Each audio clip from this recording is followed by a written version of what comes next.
Ebola, like yellow fever, dengue, and Marburg, is a hemorrhagic fever. In 1967, in Marburg, in Germany, researchers were studying the kidney cells of monkeys from Uganda. 31 laboratory technicians became infected with a mysterious virus, and 7 of them died.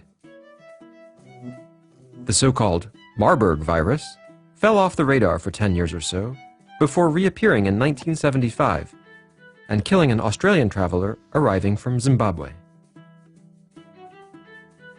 The following year, in 1976, a Belgian nun fell ill in Yambuku in Zaire, now Democratic Republic of Congo. A sample of her blood was sent to a laboratory in Belgium, transported and delivered by hand in just an ordinary thermos flask. The researchers, wearing no protective clothing, tested the sample and discovered a giant virus resembling a worm, akin to the Marburg virus.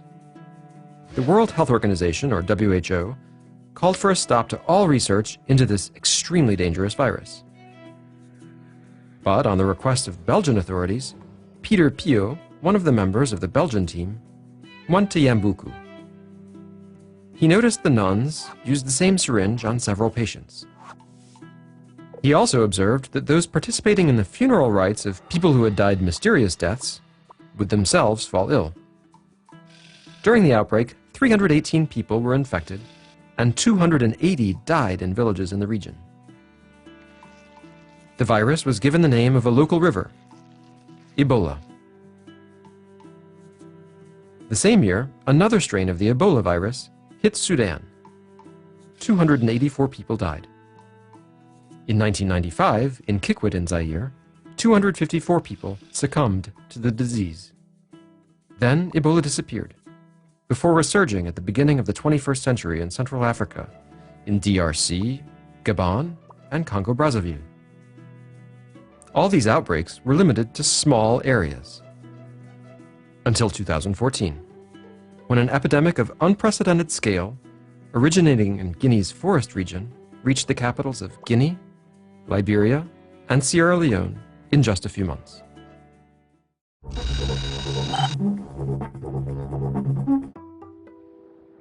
In 1976, the Ebola virus appeared for the first time in Zaire, now the Democratic Republic of Congo. Zaire gave its now disused name to one of the most virulent strains of the virus, as the Zaire strain kills between 30 and 90% of patients. There have been 25 outbreaks of Ebola in Africa in just under 40 years. It is now believed that the virus is constantly present in the equatorial forest. Almost every year sees cases of hemorrhagic fevers in remote villages in Central Africa, in Congo, Uganda, Sudan, and Gabon. In March 2014, Ebola appeared in Guinea's forest region. The epidemic swiftly spread to Sierra Leone, Guinea, and Liberia. By March 2015, Ebola had killed over 10,000 of the almost 25,000 people who had fallen sick. This latest epidemic is far more deadly than all the others put together. In July 2014, Ebola broke out yet again in the equatorial forest in North Democratic Republic of Congo.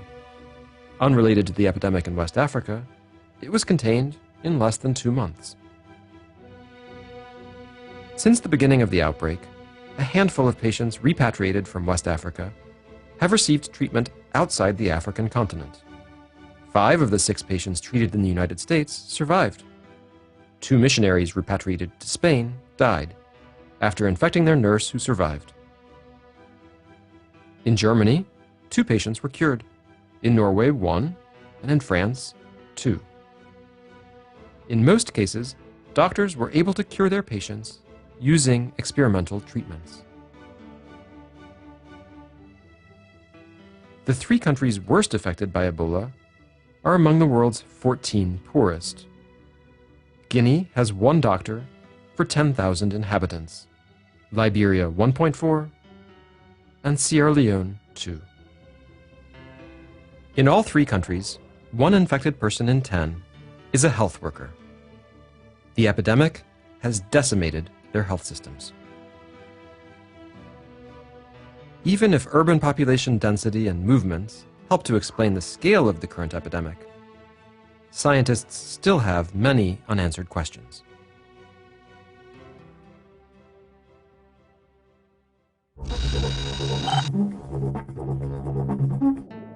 Machupo, Lassa, Junin, Crimean Congo, Ebola, Marburg.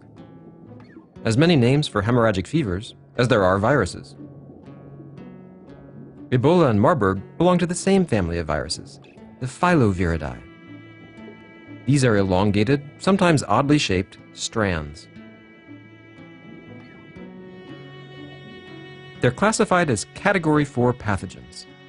These are the most deadly microorganisms in the world that are only handled under highly protective conditions.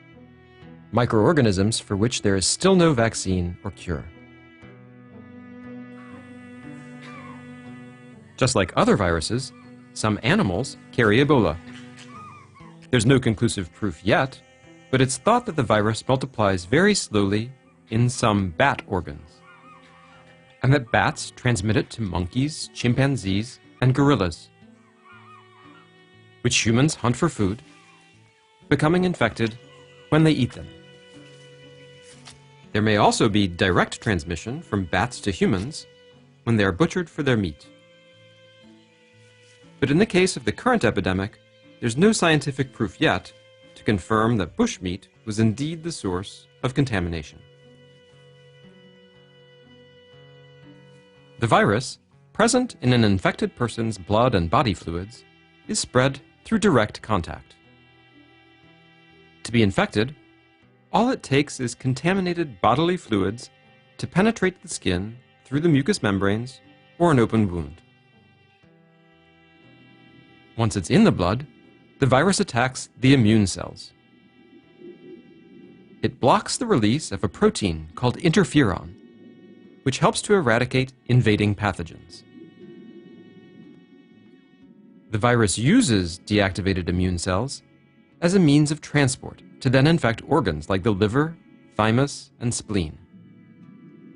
At the same time, the invaded immune cells release proteins that form blood clots and block the flow of blood to the vital organs.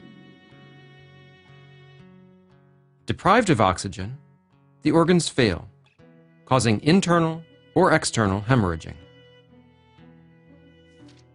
A few days following infection, the first symptoms appear: aching muscles, migraine, sore throat. They're soon followed by vomiting, diarrhea, and a skin rash, and for some people, internal and external hemorrhaging, bleeding gums, and bloody stools. In 25 to 90% of all cases, blood pressure plummets, organs fail, and the infected person dies.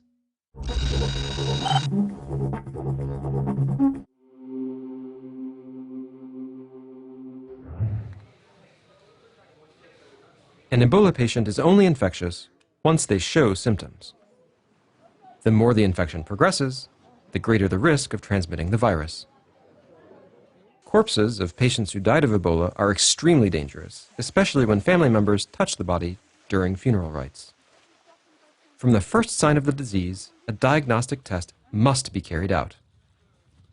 A technique called PCR is used, a technique whereby the genetic material of a potential disease-causing agent is amplified. The virus can be detected 2 to 10 days after symptoms appear. The Ebola virus cannot survive sunshine, or wind, or chlorine, or soap. Good hygiene practices, like not performing funeral rites, isolation of patients, and disinfection of their personal belongings, are usually enough to stop the epidemic.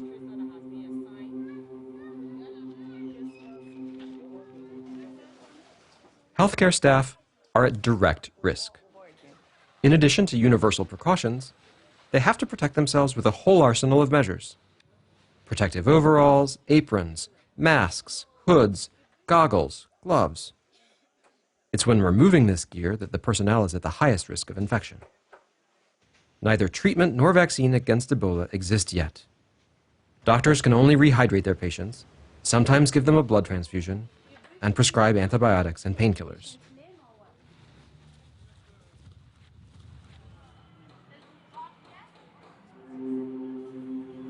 I was very much afraid because my two sons had died already at center, and then, I'd be carried over there. So I was very much afraid. I was teaching, but one of my fears to return to the classroom was coming from the ETU center. And people, the stigma. I'm afraid that parents will complain. Somebody from Ebola Center is now teaching their children. Many people will not let to send their children. So, to avoid all of these things, I decided to be by myself. Faced with the virulence of the epidemic, the WHO authorized 2 emergency strategies in the field: a cocktail of medications that had previously been used for Westerners infected in West Africa, and the use of 8 experimental treatments.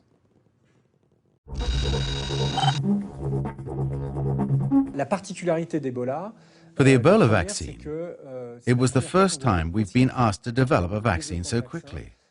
Normally, it would take years, yet they were asking us to do it in a matter of months. So in fact, we took animal data. We sped up the development, and we're now in the process of conducting all the clinical trials. The second unusual thing is that we set out with 3 potential pre-existing vaccines that were proposed by 3 different pharmaceutical companies. And the development is being managed as partnerships between the pharmaceutical companies and research institutes, such as ours, Inserm. Some of the vaccines, like the one Inserm is developing in partnership with a manufacturer, is a vaccine in which there are other elements in addition to the Ebola virus, other viral hemorrhagic fevers, for example Marburg. And therefore, we're hoping that the development of these vaccines will prevent not only Ebola, but also other viruses.